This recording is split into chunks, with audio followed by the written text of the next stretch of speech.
Hi friends, welcome to Vijayana cooking and blogs. మీరంతా ఎలా ఉన్నారు ఫ్రెండ్స్? బాగున్నారా? నేను బాగున్నానండి. మీరంతా కూడా బాగుండాలని మనస్ఫూర్తిగా కోరుకుంటున్నాను ఫ్రెండ్స్. ఈ రోజైతే నువ్వుల కారపొడి చేస్తున్నానండి. చాలా హెల్దీ ఫుడ్ ఇది. ఎందుకంటే ఇలాంటి పొడులు మనం డైలీ వారీ యూస్ చేయడం వల్ల కూరల్లో కానీ లేదా టిఫిన్లో కానీ ఎందులో అయినా సరే యూస్ చేయొచ్చు. ఇది ముఖ్యంగా లేడీస్కి చాలా మంచిదండి. ఎందుకంటే కాలుష్యం తక్కువగా ఉన్నప్పుడు ఇలాంటి పొడులు కానీ లేదా చిమ్లీ అని అంటాం కదా, అలా కానీ మన బెల్లం కలిపి నువ్వులతో కలిపి మనం చిమ్లీ కింద చేసుకుని రోజుకు ఒక ఉండ తిన్నా సరే చాలా హెల్తీగా ఉంటుందండి. నువ్వులు ఉండ కూడా తినచ్చు. లేదంటే కొంచెం కారంగా తినాలి అనుకున్న వాళ్ళు ఇలాగ నేను చూపిస్తున్న విధంగా ఇలా పొడి చేసుకుని కూడా తినచ్చండి.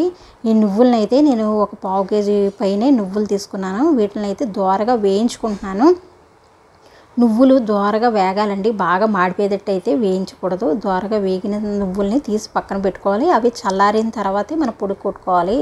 నేను పచ్చిమిర్చి అలాంటివి వేయకూడదండి. వీటికి ఎండుమిరపకాయలతోటే ఈ పొడి అనేది చెయ్యాలి.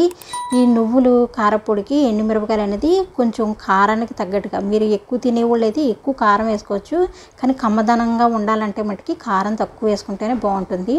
నేనైతే ఒక 15 ఎండుమిర్చి తీసుకున్నానండి. తీసుకున్న వాటిని కట్ చేసి ఇలా వేపుకుంటున్నాను. కొంచెం నూనె చుక్క వేసి ఇలాగ పొడి కొట్టేటప్పుడు వాటన్నిటిని వేపుకుని ఒక వెల్లుల్లిపాయ కూడా వేసుకోవచ్చు. మీకు కావాలనుకుంటే కొంచెం చింతపండు కూడా వేసుకోవచ్చు. ఉప్పు అనేది దానికి సరిపడగా వేసుకోవాలి. చల్లారిన తర్వాత మాత్రమే ఈ పొడి అనేది మనం మిక్సీ పట్టుకోవాలండి. అప్పుడే మనకు పొడి బాగా వస్తుంది. ఈ వీడియో చూసే ముందు ఒక లైక్ అయితే ఇవ్వండి ఫ్రెండ్స్. ప్రతి ఒక్కళ్ళు కూడా మొదటిసారి మా ఛానల్ చూస్తున్నట్లయితే ప్లీజ్ సబ్స్క్రైబ్ చేసుకుంటూ ఉండండి. ఎవరైతే ఛానల్ని చూస్తున్నారో వాళ్ళు సబ్స్క్రైబ్ చేసుకోలేని వాళ్ళు ఎవరైనా ఉంటే కనుక సబ్స్క్రైబ్ చేసుకోండి. ఇలా మిక్సీలో బాగా పొడి కింద చేసుకోవాలండి. బాగా మెత్తగా చేసుకుంటే కూడా బాగోదు. వీటిని మనకి నోటికి తగిలేటట్టుగా ఉండాలి. కొంచెం బరగ్గా చేసుకుంటేనే బాగుంటుంది. వెల్లుల్లిపాయ కూడా వేసి నేను మిక్సీ పట్టాను. కొద్దిగా చింతపండు కూడా వేసాను.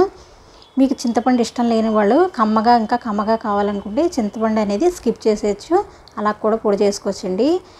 ఈ పొడిని మనం ఇడ్లీలోకి కానీ దోశల్లోకి కానీ లేదంటే రైస్లోకి దేంట్లోకైనా సరే చాలా బాగుంటుంది. కూరల్లో కూడా వేసుకోవచ్చండి. మీరు గుత్తి వంకాయ వండుకున్నా లేకపోతే బీరకాయ వండుకున్నా ఆనపకాయ వండుకున్నా పొట్లకాయ వండుకున్నా అలాంటి వాటిల్లో కూడా ఈ పొడిని జల్లుకోవచ్చు. ఫ్రై చేసుకోవచ్చు. ఈరులో వేసుకోవచ్చు.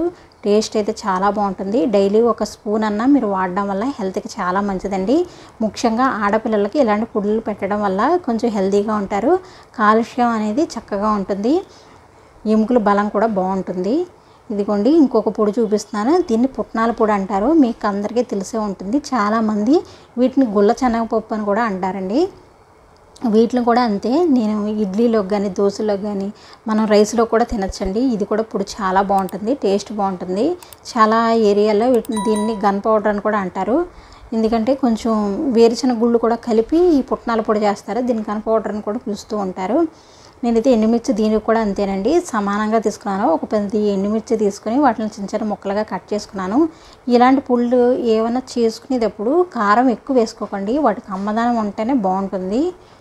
ఇలాగా వేపుకున్న తర్వాత కొద్దిగా జీలకర్ర వేసుకున్నానండి. ఈ పుట్నాల పొడి తినేటప్పుడు మనకి అంగడికి అంటుకుంటూ ఉంటుంది ఒక్కొక్కసారి. ఇది కూడా అంతే బరగ్గా చేసుకోవాలి. కొంచెం గ్యాస్ట్రిక్ అనేది మనకి ఫామ్ అవ్వకుండా ఉండాలంటే కొద్దిగా జీలకర్ర వేసుకుంటే సరిపోతుందండి.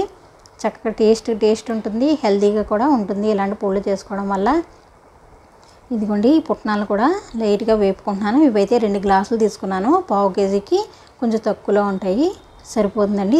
ఇది ఏ పొళ్ళు అయినా సరే ఒకసారి చేసుకునే కన్నా కొద్దిగా చేసుకుంటే ఆ రుచి అనేది మనకి ఎప్పుడు ఒకలాగా ఉంటుంది. వెల్లుల్లిపాయ కూడా వేస్తున్నాను. ఇందులో వెల్లుల్లిపాయ అనేది చాలా టేస్ట్గా ఉంటుందండి. ఈ పుట్నాల పొడిలో మెయిన్ బాగా ఇష్టపడేది ఎక్కువ వెల్లుల్లిపాయతో ఉన్న ఫ్లేవర్ చాలా బాగుంటుంది. ఎక్కువ ఇడ్లీలో కానీ దోశలో కానీ నెయ్యి కానీ లేదంటే నూనె కానీ వేసుకుని మీరు తినచ్చు. రైస్లో కూడా చాలా బాగుంటుందండి. పిల్లలు కూడా చాలా ఇష్టంగా తింటారు ఇలాంటి పొడులు అయ్యి చేసి పెట్టడం వల్ల. నువ్వుల నూనెతో కలిపి కనుక ఈ పొడుల్ని రైస్లో తింటే చాలా రుచిగా అయితే ఉంటుందండి. ఇది కూడా అంతే చక్కగా పౌడర్ కింద చేసుకోవడమే. ఇదైతే బాగా మెత్తగా అవుతుందండి. చాలా బాగుంటుంది. టేస్ట్ అయితే చాలా బాగుంటుంది. ఇప్పుడు వరకు ఎవరైనా ట్రై చేయలేని వాళ్ళు ఎవరైనా ఉంటే ట్రై చేయండి. తెలిసిన వాళ్ళు అయితే స్కిప్ చేసేయండి. తెలియని వాళ్ళ కోసం నేను ఇలాంటి పొళ్ళు అవి చేసి చూపిస్తున్నాను ఫ్రెండ్స్. ఇదిగోండి ఇలాగా మనం ఆడుకోవాలి. ఇంకా మెత్తగా కావాలంటే మెత్తగా కూడా ఆడుకోవచ్చు. కొంచెం బరగ్గా ఉంటేనే రుచి బాగుంటుంది. ఈ వీడియో ప్రతి ఒక్కరికి నచ్చితే కనుక ప్లీజ్ లైక్ చేయండి, షేర్ చేయండి, మా ఛానల్ని సబ్స్క్రైబ్ చేసుకోండి. Thank you for watching. Thank you అండి.